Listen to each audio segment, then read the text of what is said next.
इसका 8 आंसर है by the way, है ना। इस वाले का 8 आंसर है। कई बच्चे 2 लिख के खुश हो रहे हैं। क्या गलती करी है आपने, ध्यान देना। ये वाले क्वेश्चन में 2 भी आंसर आएगा अगर आप एक चीज का ध्यान रखें, that the distance is d/2 and d/2 not d। ठीक है। And there is a perpendicular bisector on which let's say another charge small q, q naught let's call it, जो कि रिपेल हो रहा है, ऑब्वियसली रिपेल हो रहा है बेचारा। ये जो एंगल है वो थीटा है बच्चों। थीटा समझ में आ रहा है आपको? थीटे समझ में आते हैं तो ध्यान देना। अभी जो एफ है और जो नेट एफ है को मैक्सिमाइज करना, मैक्सिमम मिनिमा की प्रॉब्लम है ये। तो ये आपको करना है इसमें। और आपने मतलब फिगर आउट कर लिया होगा, बट आंसर क्या है, 8 है। ठीक है। तो how is the answer 8 and not 2, please see. Because this distance is a = d/2, है ना। मैं इसको a ले रहा हूँ, चलेगा। बट ए और क्वेश्चन में दिया हुआ डी, दोनों अलग चीजें, और आंसर भी डी में पूछा है। तो a/√2 is correct and d/2√2 is correct, hence the answer is 8। Short में इसका सोल्यूशन ये समझ में आया कि नहीं। अदरवाइज लॉन्ग सोल्यूशन इसमें क्या है, या जो भी नेट फोर्स है वो 2f cos थीटा है बेटा। हाँ, तो लिखना चालू करें जिसको अभी भी ये क्वेश्चन डाउट है। इट्स ऑल्सो कंसेप्ट, बट ठीक है, हर क्वेश्चन में क्या ही कंसेप्ट लिखे हैं। q0 divided by a² plus x², है ना। इसको मैं x ले रहा हूँ, ठीक है।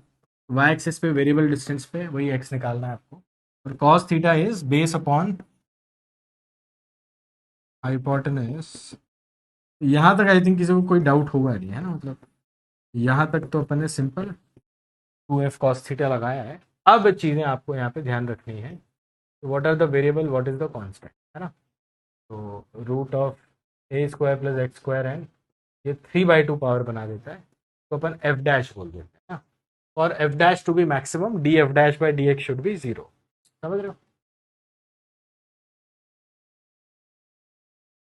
dx शुड बी 0, है ना। df'/dx, तो यहाँ तक क्लियर है बेटा? मतलब यहाँ तक तो क्लियर है ना सबको। और शुरू में जो मैंने बोला उससे आपको 8 आंसर आ रहा है एंड 2 आंसर नहीं आ रहा है, वो भी क्लियर है ना। ये लिखना मतलब 1 + 1/2 पावर में 3/2 कैसा है, छोटी छोटी चीज़ें हैं जो इलेक्ट्रोस्टैटिक्स में कई बार अपन ने डिस्कस करी है। अब डिफ्रेंशिएट कर रहा हूँ मैं, और इक्वल टू 0 भी कर रहा हूँ, तो ये v du/dx u dv/dx वाले फॉर्म से कर रहा हूँ, है ना। मतलब v 3/2 पार वाला है, du/dx, समझ रहे हो, minus u x as it is 3/2 वाले का डिफ्रेंशिएशन, और 2x = 0, है ना। ये भी अपन ने कई बार किया है। If you have been around, अगर आपने जेई लेवल की तैयारी करी है थोड़ी बहुत भी, है ना, तो a/√2 आंसर आता है, मैं कह रहा हूँ। But a is d/2, remember that. वो चीज़ मैं जानबूझ के यहाँ पे a लिखा हूँ ताकि कई बच्चे जो 2 आंसर लिख के आए वो इस चीज़ को यहीं पे देख के समझ जाए कि अच्छा a और d अलग था यार। Answer of this question is 8।